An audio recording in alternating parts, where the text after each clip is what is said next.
na no nam so mampanya be de kire de atodwa waso won wari ata so pa so obeboa ma Ghana nkasa na yakọ akoyanim emra bia de ne mode bra man Ghana be sa buruchire ye nwa kwanya se waso man Ghana yeto aro so na afi yeto abama no. Goal is to bring down the cost of electricity by 50% for households and businesses. Thank you. I have every confidence, and today my confidence has been further enhanced that it is possible. Yes. I have every confidence that working with Bui Power Authority, within the first 4 years, we are going to go all out to introduce 2,000 megawatts of solar power into the national grid. And we are going to do so much to bring this into form. I was watching no panic control for your Bui Power Authority, Wadano. You are coffee, Jamasi, one of the soca sign, a church man, motor from Quad McQuay, one should you go Quemu. Result of the experience gained from this project will be commencing a 3 megawatt plant at Blue Waterfall early next year under your presidency of Dr. Mahmoud Bawumia. This will ensure smooth power to Hopewell and its environs. We Power Authority will add 105 megawatt solar power to the energy mix by November this year. 50 megawatts for Yendi, 50 megawatts at Bui, and 5 megawatt floating solar at Bui, the first of its kind in Africa. All these projects were done under Nana Akufo-Addo Bawumia government. I was so worried I have a new control for your Bui Power Authority, what done your coffee, my senior tenant can. Now, what church a man motors from Quiet Mekono, woman de Bagua Quemona Buamo, my Ghana, Yama, what thing, to me, a genaso. Ariano, your prompt to break a sea bomb one year bomb, year. Sir People's National Convention, PNC, among your corner panipa. What done no Robin at Mona, what the Quada High Court to. I trust an anwada. Electoral Commission body ye reach it in the free moo. I trust a fear but to my gun, ye baba to anya de baton swabano. One tears yet to quote on her. Now one cabin man enough ferry at the Croanoa. One share Electoral Commission, none of it yatani ding, and to me ballot pepper no so. Now I don't know high court to quite certain assassin the so. Yaka say what Wagukura, Yaja said, you run us some no record quarter no and to me Anya Juma. I can will be a Mayora Benamona. One and central for Kasama Papai. Watch us one for 1 years as a brother by Abrawako to Geno. What I should do a general watching do a team of Tim, Yana some Katua Makra. Was in the high court and about to a gua. None on Chasa Court or Bad Time Supreme Court or what my Ganamuso. Ever to me about to a good debira than I'm Shuntino. Whatever some no Sadia Court Supreme Court to, not High Court and to me and car. Supreme Court to bet to me a car, not fed your Washington Wankasa, Nakuma, et to me at As a journalist, what is your definition of several errors and omissions? What is the type of error are they talking about? Is it data entry error? Is it error of composition, error of commission, or error of transposition? What is the type of error were they talking about in that? And how come that those errors were not brought to us?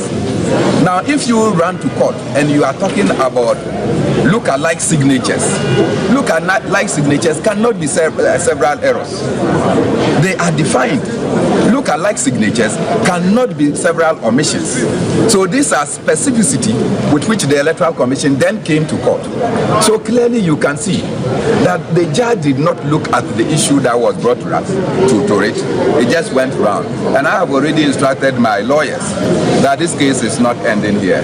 We will go to the Supreme Court at the most so that this matter will be determined. And that is why my lawyer said that they will quickly apply for the judgment based on the study. Of course, we just listen to it. We will study it critically. But I have already instructed them that we have to go to the Supreme Court because I do not think that multi-party democracy should be jettisoned just from the corners of the Electoral Commission without our I was your way, PNC, among your corny, Rabanan Mona, Yawadano, no, and one in some trophy Casaya watcher, Nanamo 2 for 4 crown. Ye, Nanichna Yada or de Eguaquemu. Yagoswada were about 1 son, Semuna Banda, Boase, ya no, our Banda traditional area, and Wabonamantemu. When Yawadano, you're there for dear. bataboa ligbi wuletei ya woto so mienu na na de to Ghana de hye nyina ni mo se wade nyina wo kwan na so nyene nyina na fata ya kurase ya makwan ama ya dwene yenim de ne yanyansam wo no amanyofo bi no badada ye de sika ahye ye se yenkofa balobo so wie kira ya basa o ma Ghana ya somdwie na yanka hu se o man no ya de mra na ya kyekere enti woni ya wontimi fa mra hye wonsam nya ne ye wo pe e wo ha da biara da na wanhwe kura mpo no a wachina nko no na wonko ekita wo no wo baba hwere na so manwoni no wada so atiase wase no ne ade a wase Ghana ya dwene wo yie papa na mabu na wo mu no ada dwene wo se o man na somdwie hia ansa na amanyofo no wo mo de aba amma arewo aka hwese ba na boss mai alaza ba na mai ya jere bi keke atuzo jere ka ba na mai emani bo se ka ba na mai kasa sero bo ko bi na muso ba na boss ini ne ko se ba na ini bi na ko no na kese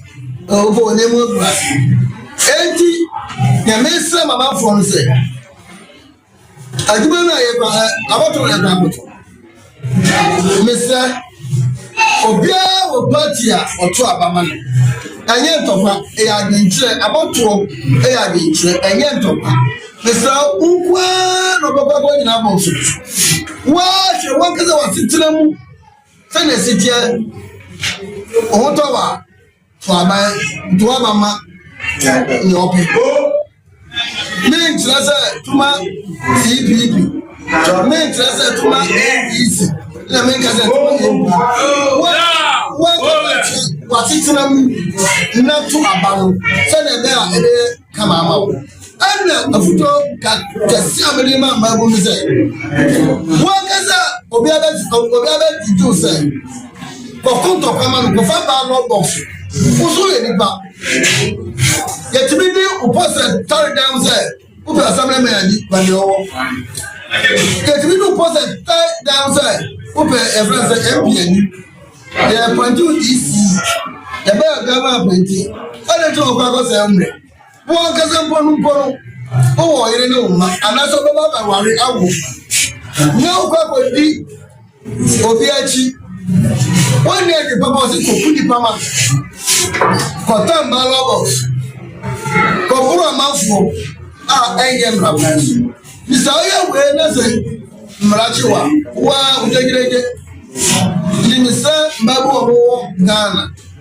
kankan bana kwasi mai isemo monye nie nipa ye monye nie sebio emfata say nipa ye bidawas ayanya de nipa ye me anya de ansan fata se nipa ye wei ayabanda boase hene odafo dua batabo ligbi wileteria wotoso mienu ana yetenini Asantrofo shamudia bia koso ewo ma Ghana emu na andesi amanyoko ya wo mo mrahye dwafie na France antrofo a na won mo kasa sayentie na nto Ghana de hye na MPP won mo so asonte sanano wadare Speaker of Parliament aka ye no wo mo guso ada ginam sabere aba wode ye adwuma na Speaker aninipa won mo tie no sanse wo kwa mrahye dwafie a one man was shamra to mra wa mrahye dwafie one mo Speaker of Parliament ene di one mani mu enam saya so ntinu se Speaker sha sanipa nan ya emimu miensa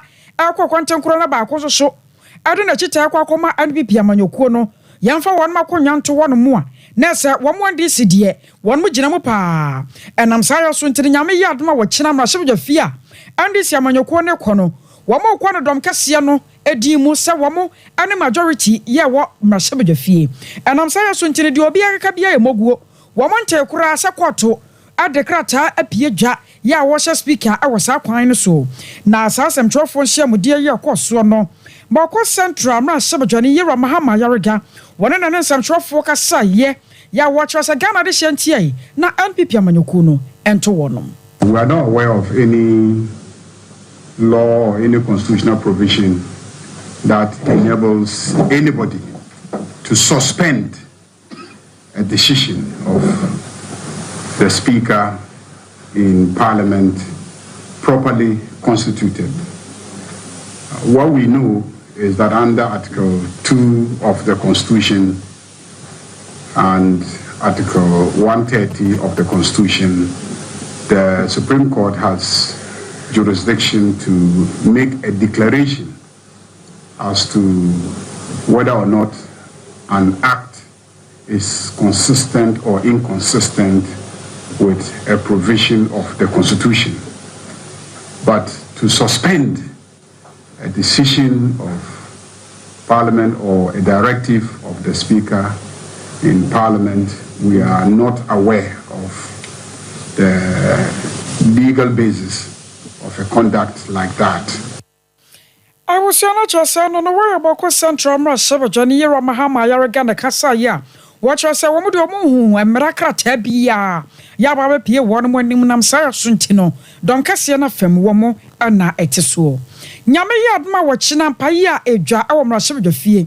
Sassian young to me, who Sir Andy Siamanoko, Naya Dom Cassiano, and answer woman that should Domjina Dom Kuma. And I'm Saya Suntina, my boy, and Sir Aga Canon Yata Tiachemusa. Asra for Dombia Yakrado. Sa wachina no pa akokwa diko. Na wan musim na shebe dwafia da ya wo mokọ boban. Sane ebe na mentemo wase bia nkonkosie. Na yakwaka na anu asem bia nie. Enam sa ya so nche no asem ne ba na se wose ebo pinipanyefo. Na yebisa won musa so. Na ya tatia ne ye hunhunu na sa na tia na. First Deputy Majority Whip. Ya wo mra shebe dwafie ay Habib Idrisu. Wonen semtrofo akasa etrese wo de woman terhe woman hwe enti de andi siamanyoko ne keka sa asra for don bi ko woni ade no ebie be bosirim kan. If you notice, on that fateful day of the beginning of this parliament, it was government that ordered the military and the police to enter the chamber and assault members of parliament. Indeed, my colleague filed a motion for those individuals of which we have details of those military officers and what they did in the chamber. But I can guarantee you it's not yet sunset on those issues. Just to add, we are aware that between yesterday and today, some elements of government have had a meeting again to deploy the military to the precincts of parliament to enter the tent. We are aware of that. We can just ask those around the Accra Sports Stadium that at a point in time tomorrow, they repeat the same misconduct. We can guarantee them the people of this country are sovereign. If you wear a military uniform or police uniform, you work to the Constitution. But they should be aware that the life of this government is less than 2 months. They will have to account for their conduct in 2020 and whatever they do tomorrow. But they shouldn't be surprised the people of this country would react forcefully to any misconduct of anybody in uniform on Tuesday and beyond.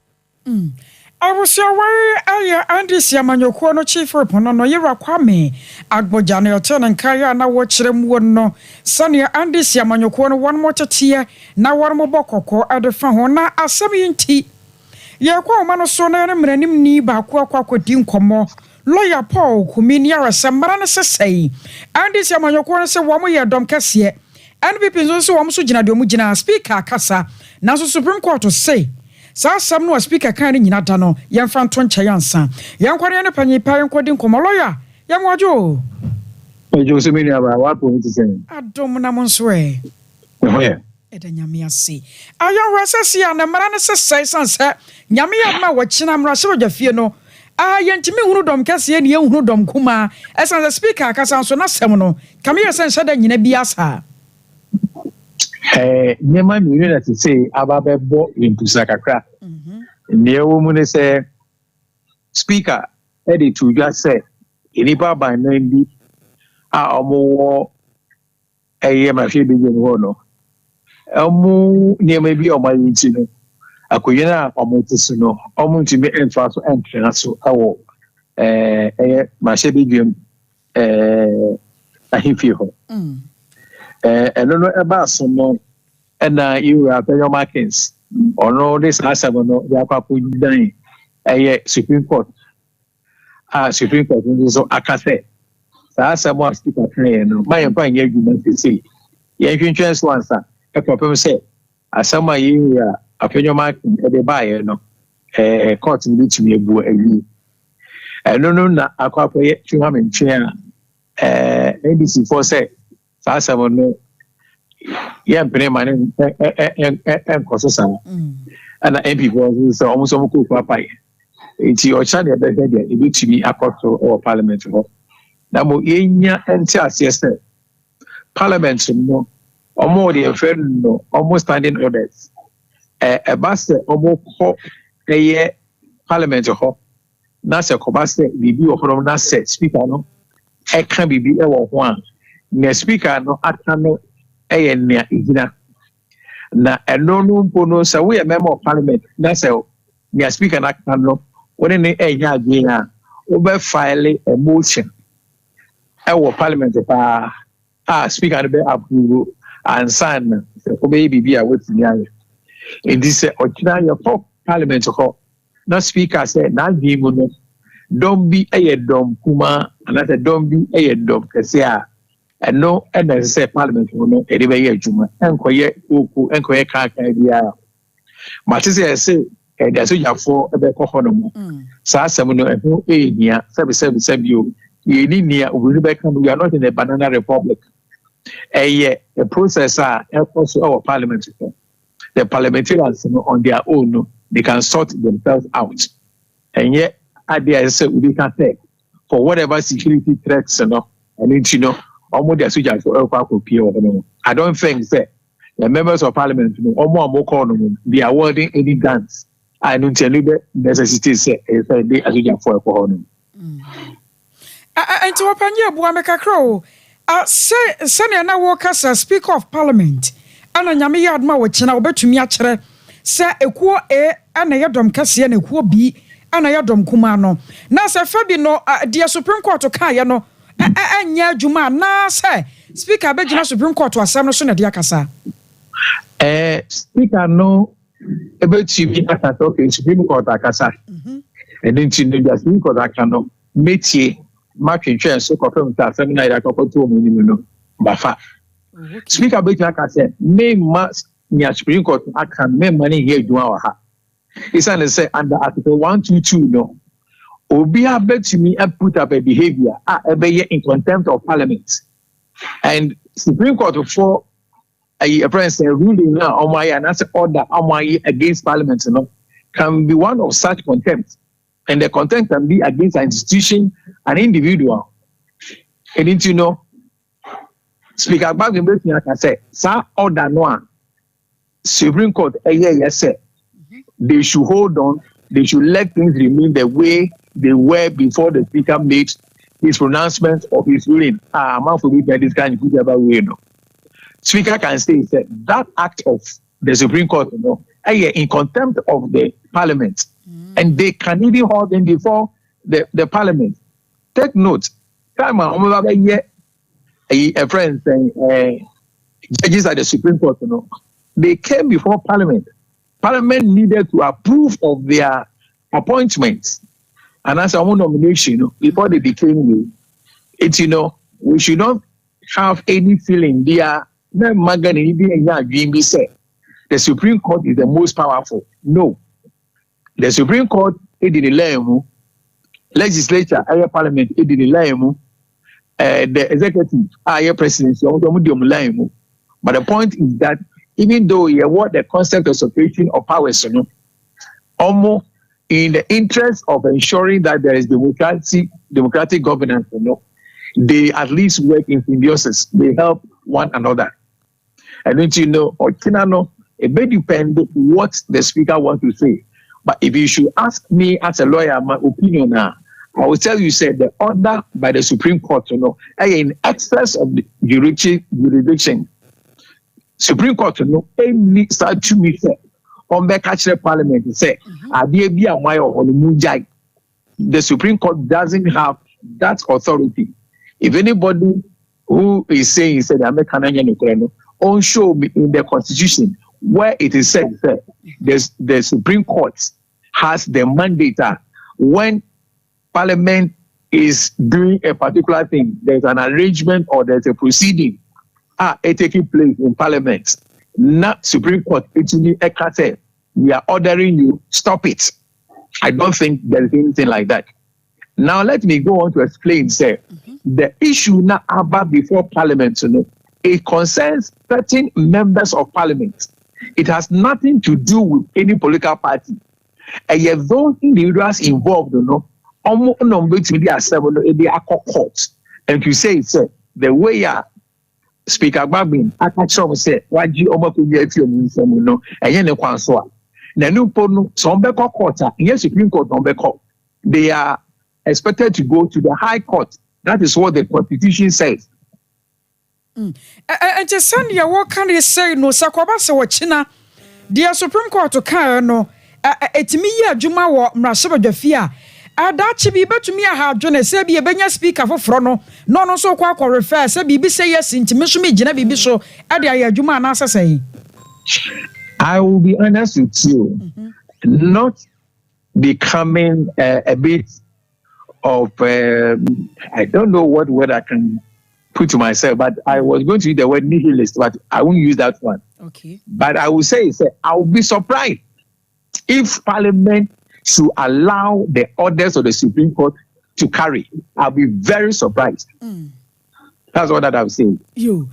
Because meaning say the Supreme Court doesn't have that mandate, but I don't know what Parliament will say.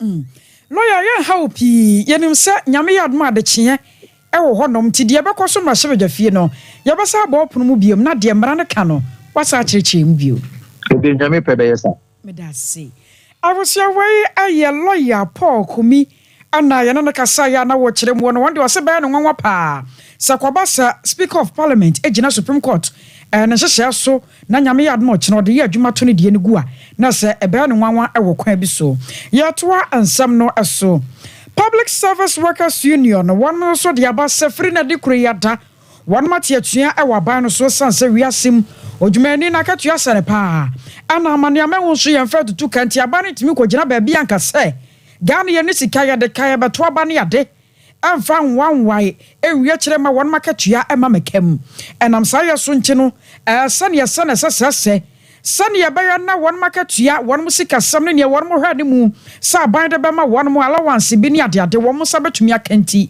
efri na de kura yada no one mate atua e wa ban no so kosi se aban be se ginaye na one makasa e wodem ora adu kire me one your divisional secretary Adama Public Service Workers Union one Sompa kase kasa na wi apronto workers ye bomu e na wo kire gina sie no a one masie no ho contract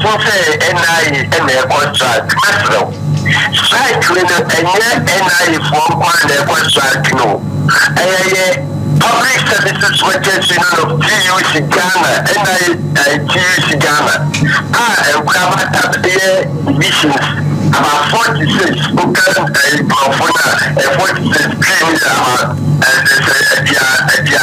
and so on. This service Electoral Commission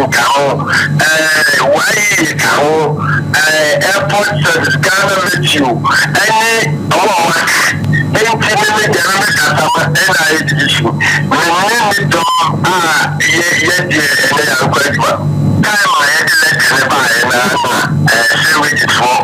For the engagement, all the engagement, and the use of what you call rules of engagement. All wages follow and rules of engagement in this one. And the about the trend. And I had the deadline by a Monday, and John Khan, not yet before. National Service, Airport, Statistical Service, Audit Service, Electoral Commission, and I among others. So which is like but I am phone or one of them. I can say wages. Say wages, we say wages for them. They are no more outside. Oh, we didn't know when I was said because the unions, the Ghana, and it is a bill. Other unions for contract and what you have when you mandate. Now I send a commission of nurses for what we grant other unions for mandate. They don't pay the bill for soldier. Yes, services for everyone was essential.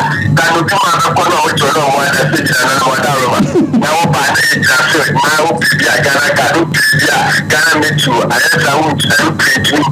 airport to the final Electoral Commission, the Council of and more say wages, Minister of Employment and Labor Relations, and Minister of Finance. And then I'm saying, what the evidence for doing show, that for doing to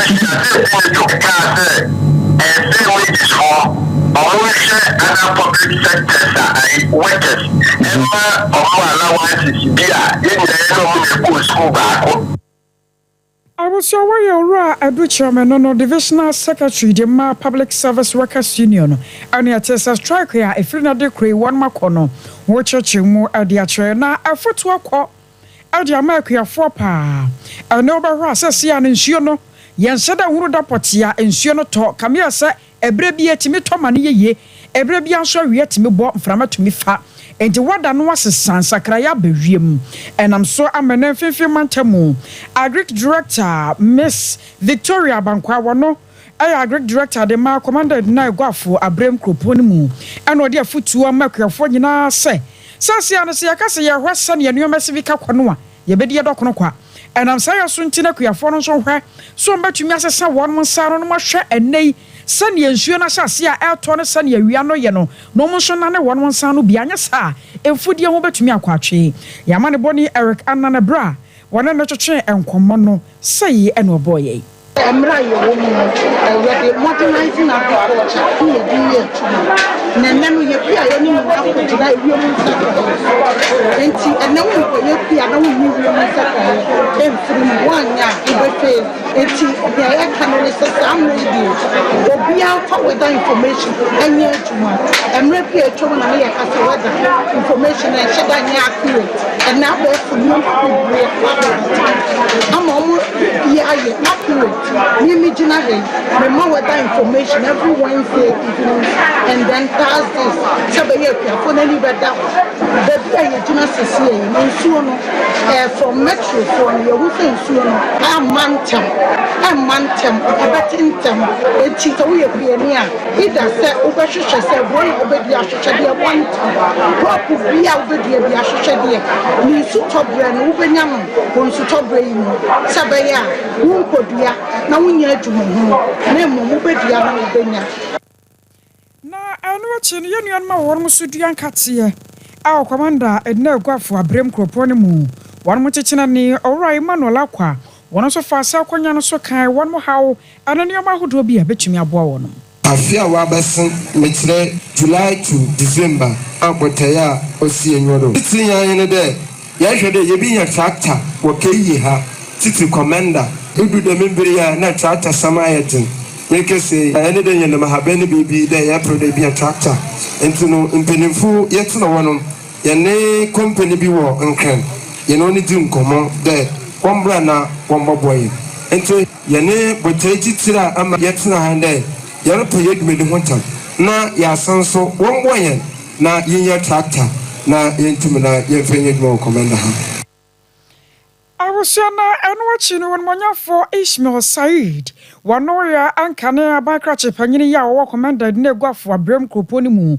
wona ne kwagina professor Jenana Opokwagman anamra shewajane ya wono ewo kroponi mu wonmonyafo Samuel Atamos anemu ekasaye Jenana Opokwagman oni honorable Samuel Atamos awunya commander ayohonukro ene sekwafo ene kunafo wizi wona fidea won tuma for one sangu wachi na obaya mwe bia odo woye amotumi na waboa hwan oni nzama yehunu we wasi me one task there woni tumesiga basi bia no wata honechi mo so wan ka temi na tata samda din ha wo adam tata yake is about 3.5 billion 355,000 Ghana cedis dem we jesi da ikuna timi da me ya tom na se NDC ba power ikuna bokole ni mikasi ewo tu aboa na dem ka te wo tu o tiaka waji oda ihole tuma Abusia wai aye wonmonyafo Ismail Said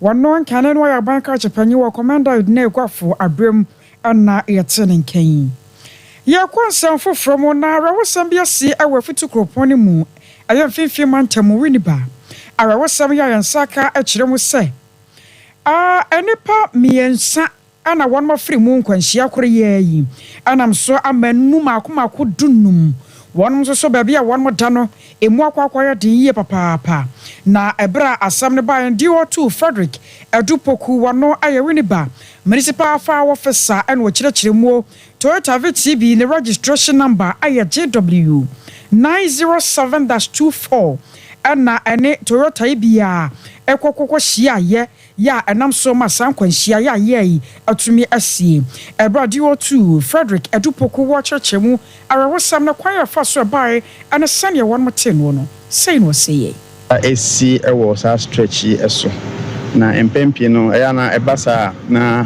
ha adwen so fa ya keka ko December no ebeka afahye enomu afi nso so eya abato afahye ebeka abato afi enti yesra manfo pa ye mpese ne metesa betisi yesra a driver for say wonya ho abotre because open temo a enya no na kire say we driver ene obi a watumi akọ na wakodru ba bia ebeka ne destination a wanya asembia enti say basa edi a prepare me pentem wa hwe ya ontem no mpo unya na eno bi na ebeka yehuno awianopa eyi ti ekoso asre say obenya ho abotre na se ba bia wokọ no ebre eda ho mpo a omomode na onsimuntem na kwaye se ode ho prepare na ode ne met say anasa kwenche te say esi enti na anopa ofofre ya abusia wai ayedi wotu Frederick Edupoko aniatene nkana Sompa chade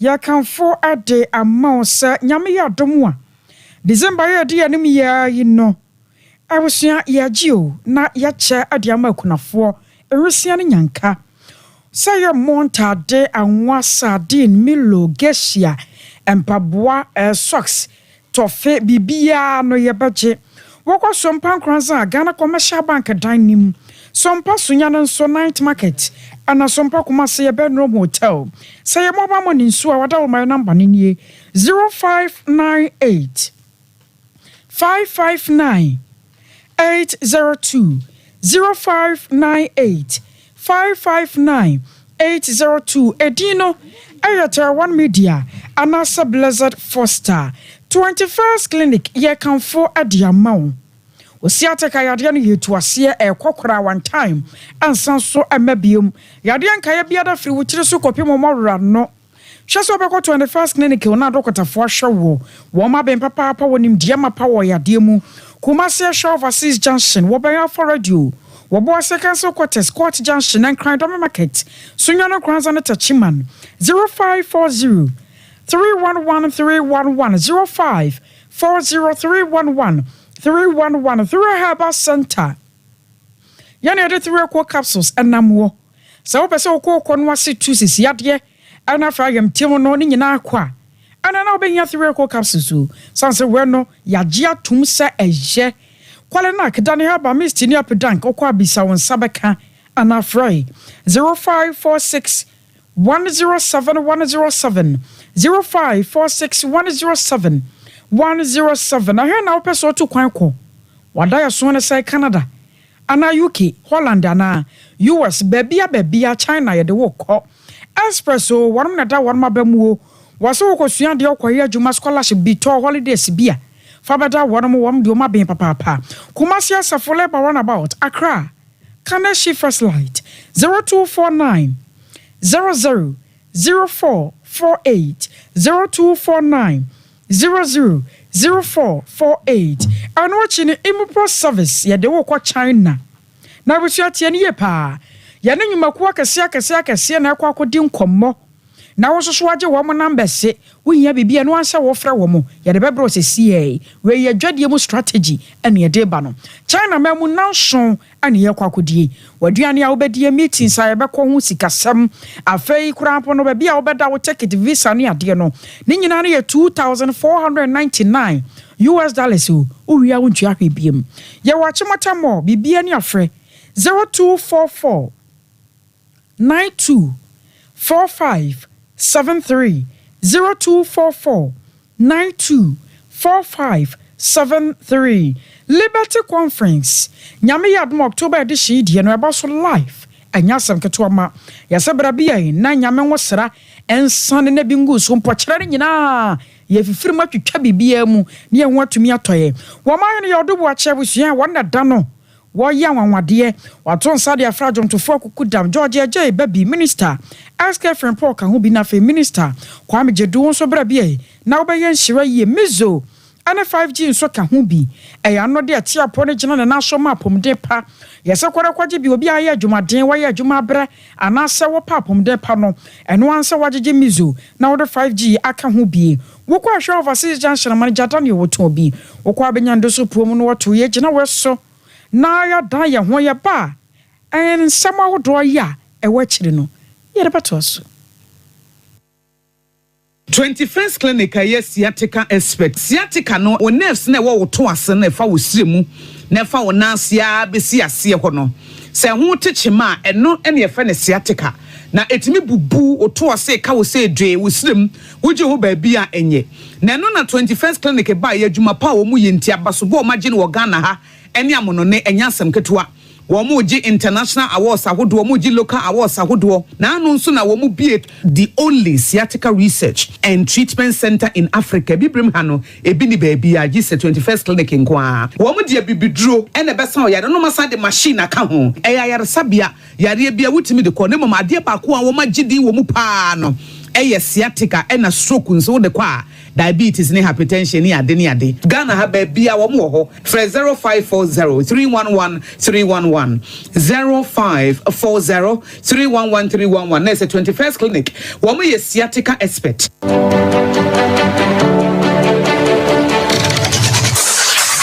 Introducing Mixer 5G Sparkling Drink, a whole new refreshment in a can. Mixer 5G is a tasty non-alcoholic drink. It is a perfect companion for all your events, including parties, weddings, and funerals. It is made with green tea, ginseng, guarana, grapes, and grapefruit. Get refreshed with Mixer 5G Sparkling Drink. For bulk purchases, contact 0246 270 221. This advert is FDA approved.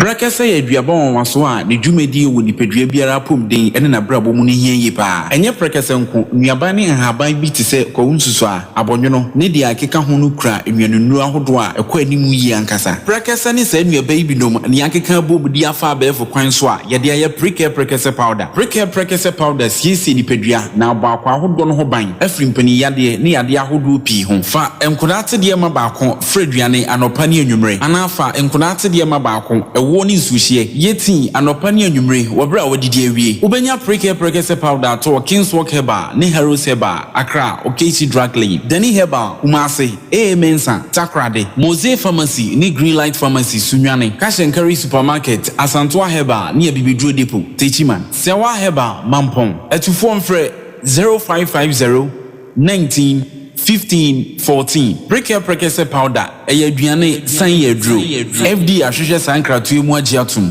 hey sewa me hu acho me na no me bisa ekra so kwa brochu Kwaku, afeina mebeko. Menkrata krani. Hey, eni me ma connection man for den kofo sika aduane ne wanya otu adidi musa no. Oh, Express Group adarumenti akwanto ayefo. Opese otu kwan kosua dia. Express Group do be call mine be to say Canada, US, Australia, UK, and Germany. Say a tour na se visiting so a. Express Group do be call Dubai, Canada, US, Australia, and Germany. Mo amopese motu kwan koye adwuma nso. Obetimi de wako Dubai, Qatar, and South Korea. If you also want to take international tests like SAT, IELTS, TOEFL, GRE, GMAT, they can help you pass easily. They can also help you secure a good job in the UK. You should make sure you Kumasi Asafo Labour roundabout Accra so Omo Carnation First Light, Tema Omo Community 18 Lashebi Girl Filling Station. From more Humacho for ISO 055 555 0067 and 0249 000448.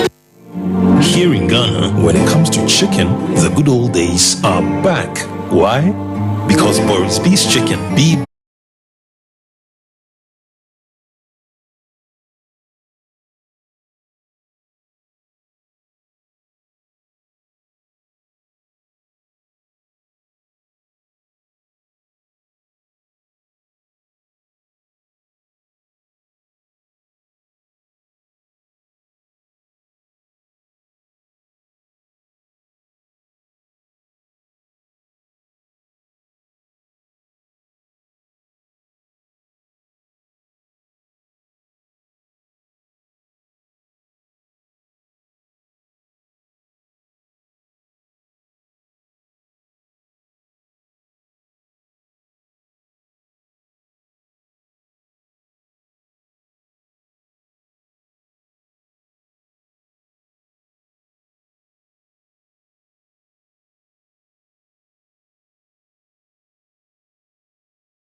na petroleum authority say one month ya and na nneoma bi kwaso one month one maso pa no mbatete ne nyina no yesa na ukofo stations ahodo no a ewo wo ma Ghana mu no ebi no mahyase nam nyansa kwaso abo ade hye no mapo pa se wakọ akọbufu no ebusia wo de usika akọ no omu atimi bu de omu pade ma wo se akọbu 100 cities a yentimi hunu sa ade ne wo mu miamu o sase ya obehu obi mutimi bu 70 cedi na so ne guade no se 100 cedi no wabuo wo mo kire sa ade na ekoso wo ma Ghana mu pa ya ha dwene ama shankafo dodo no wa no ebo won mo hwene e ho enam sa ya so nkire won makwa ya mpanyufo o munim de na won mo ka bie wo mu nti no won mo ka de a kire Ghana Standard Authority NMPA for say won mo fom nansi fom na sa na montuo no fuel stations bi won ma hyase etuo wo ma Ghana mu no won hwe se obetumi asia no kwan Ghana ha mamu na hwe petrol semsomai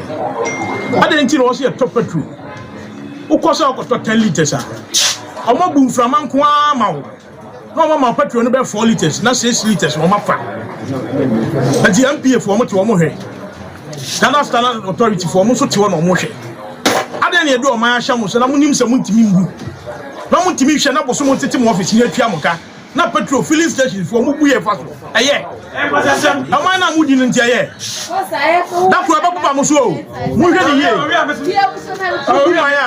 mo ye ni ye ye nti na mo obi petrol aye to nyina mo fa is this mo ya petrol be 4 million na wo bu 1.5 mame na wo fa 2.5 a ada me to susu ma susu ba no this is kasam to yank bro so is kapa o kan has mo hwe ni ye na obi be gis kana gizi asa na mo hwe ni ye ade o mo de ye na timamfo no obi amfa na adwene ko so na nje se me ma de se me ka koto petro bia me de yin su bottle no ba ko be ko 1 liter so ntimi to 1 liter na o se ne ne yepe so wo mu amana na mpenye pa me no mi to ko wo enye yi we to for total we to wo shell na goya no total no kwampo de fanyam aban de na e goya no mo ya kromfo che obi a obi a ene shell no total no kwa de nke ye kakra na goya na ya aban de no mo ya kromfo nko na biwo so ka so to 10 liter hunu se 4 liter na ye bebu ama wo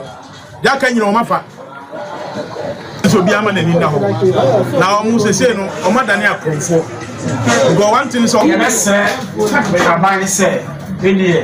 C'est pas tout le monde maille, yes, any mission because Otoya Nash,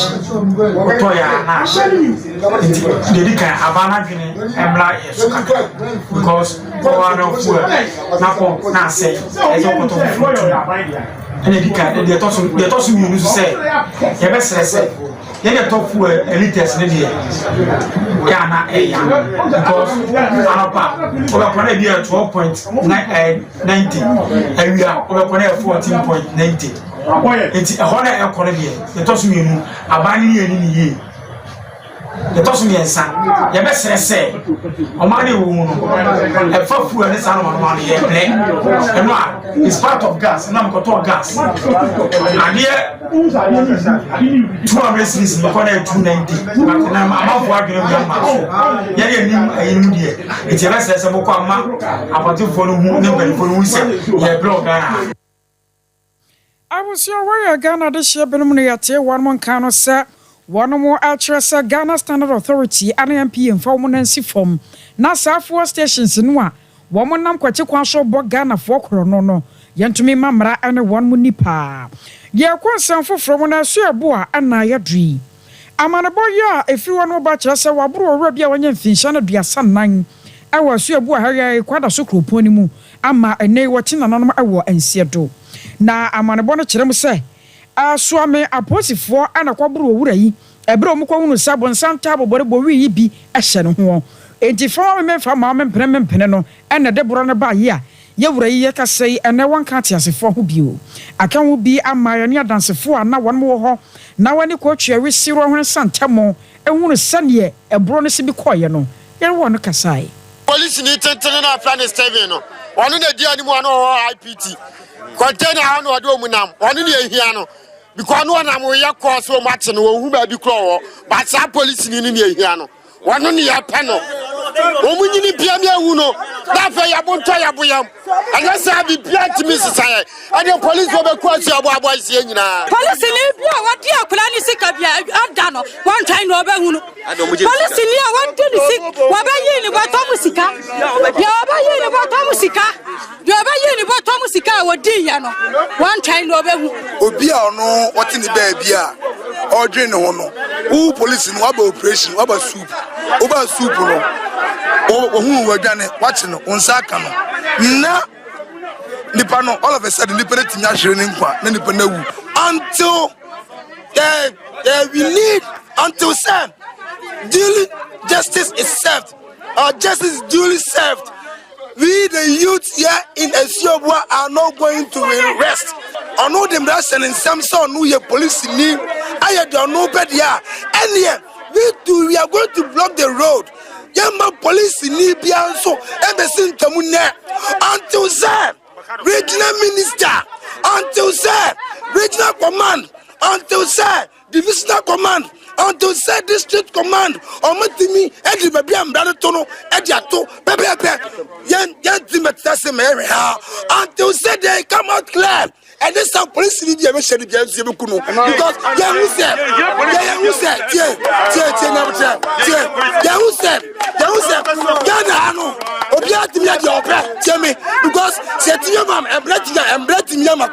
I'm a police for the idea of and the sound that has been my quine. I'm more young, so be quoting Ghana this year, Binomia, 1 month can one more. Wamada share free mono susaya posifua ewa swami ene di wamada share na wusano ana yate woman kana no wachi no waba kwena ni ya sebra na kata fire nyunu na to na bese no waba kwia amponsa wono so ne sompa kase kasai no se kwa me be su eboa am se na de me be su ebo no so me kwa basesie amma miska kwa se menya abomu no oba obeto bayra aba na ya ba mpesie dinam si yo me chen no another step be afrem say ya chi obrisco no mo hu baabi o mo de ne konti baabi ame wo bia membrams ya chi ne say kwa me de wa ya da ya chi no ti me fa aka me ba na me say nya akọ say members interest so no mo de na ba ne na mabu na me fa drop in am de course interest hospital because doctor ne say membra me ne bra be friend kanzi ne call doctor ne say me ne bra ne nya dai embla am say dey asem no say busuani be ne kan ye ho aye ne ba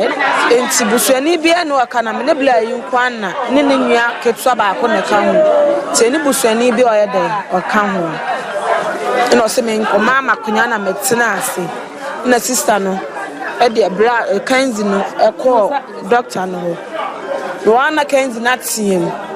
Sip almost kwame, you know. Kwame, I had a woo, and then I am now. Or some modern free, a swear boy bass interest in I know I wouldn't go yet, and I'm at Matina Hospital from home, and never ba the blood nipami and sape near all hospital. To blare been a ban who could be a danos, Kwame in a down. I'm some mamma koshe. You're coming a down now.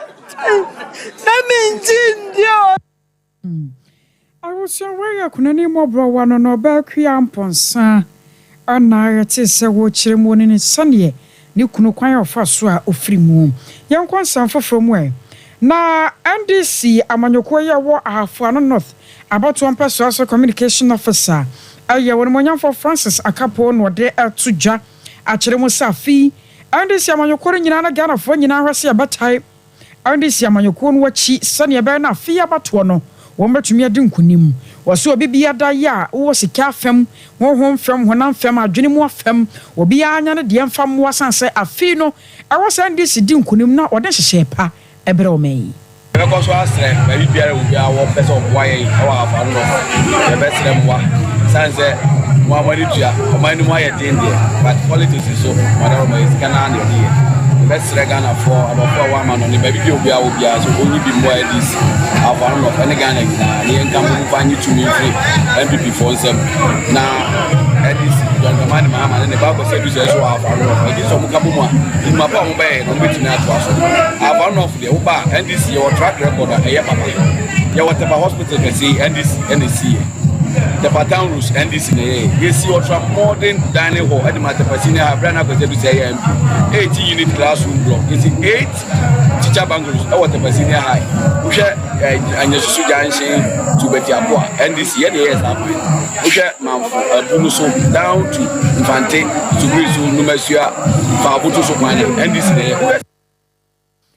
I would say why communication officer the ma NDC amanyoko no hafo no North about to pass so Rob Francis Akapo enono. Ya kwado no kwada so na won mo do monsa ayansa no nyuma bi award no kwada so anso so anaka sei. Won wode adesade ato asantemera Euro 2472 ya woto so mienu anim ebiama bi akwade ama ban emu mpanyimfo nyina se wo mmrem no munya won momwai na nipa bi no mo ahyehyehye nadmo ane ke machi apasa won mo achese wo mu chinchim won mo saje won mo nsase a one margin da woman namra kwan so age no won besa saafo no je sansase de free won nsam enam sayo so nchene won ofa press conference so na wo de atodwa kire say asantemawura na krom hansase nyina won ne da na bam nam sayo so nchene se kwaba se ne de hye wo bi baje nsase de free nsam wa bra asantemawura anya ready a ene na wo mram wei na won fa mra no ento de da na panye kwantrefo ya Lion King engineering company wadano Oropoku James warana santrofo hyiamde no wagina na mu kasaye ya wasere yewura ane abamu panyifo so momram na me yakoso no ani nyan say enni cherbia ba che kakra be mfie nsie ni ane yebeje ha asase say obi otukuma se bia nim se ha asase ne de nya de obetimi ababetena ha sanse ye ba be ye fitadwuma na yetimi aboa mabunu no so amom ni adwuma ye ne so anya biaye ye ba ye betena ha se no ya mfa nye fadi agro na ha ya amana nkasa ya boka asesi ka bebre asesi ha na ya mfa ye person na betena asasi we so ye na momra kwan so ana ye ba betena ha sei ya ye adwuma no mfa so mo sha se tata ya chepa ya ba ha sei na nsuo to a amantem obi anya ba bia obetena ohwe nsumuna ye da ha ya nsuo ni yiri a efi ha nyina na obi atu na obi antim ba ya ba bobɔ mmɔde ayɛ sɛ nyuma we nyina ma ha na ye kama amanne obi atima ba betenem sabi adwuma ye so ntimi fa amanfo ne ma ye kofa free wure mu ba ba ye ne mfa ngu abɔntene na wo se ye workshop ya mu twamo ne amu se esikwi ani eguso ye workshop yi kakra kakra sabe ya ne ma na ensei in fact over 4 years ni not before na tata ye ha papa every day say ya blocking you no kwan but mo ba ko ho na makwa akɔhwe a nzumuna na da no ye ne ye boka tim ye ngi sika mfiri obi a ye ne ye botom sika na esiesie nsumu fish ye betana ha ban bia mfa sika bia mesiesie mu ha seda nti samo ba ya na so far de wo horo no mo a mo behu ekwan a mo de ye fa so sesi awuso wai aya Oropoku James no na no achi no ya ne adwumefo no bi so akasai adesedi ayre to mpanifo anim se yehwe de me panyin di kan kasai na ye woni pa bes over 30 a Lion King ye kire omadwuma na yesere won se twa woni emehwe ye se be at least yembebe ye useless society ni mu se be ye talent e wo ye mu no e kire workers no e betimi aboama oman no akoso ti adeserede a desere mpanimfo no se muntwa mani na momehwe serebe ya nkwala nso ye wa ha no so ye dachi no so e be efe se be oman no so e betimi akoso se be ya dachi bi no e be bo Ghana din se through this initiative giving government the about activity is also part of activities yes so ye boa e be ma oman no akasa akoso ti ye serem penifo so mo ntwa mani na mo mehwe I was away or the no kwada so ye nuan ma wo do monsa eye nyuma bi ana tese won mo kasa se won mo sase nipa be no pese wo mo je fro mo nsam na so ntimpanyefo mramwe na woni hu dwuma abusua ha ne de sie na ya so aseda kwade amoro asante ebo Benedict wana ye nsamfo panyikoko Veronica Jando ka ho bi akosua somo ya Grace Buzi Reverend Michael Happy Priscilla and afei Grace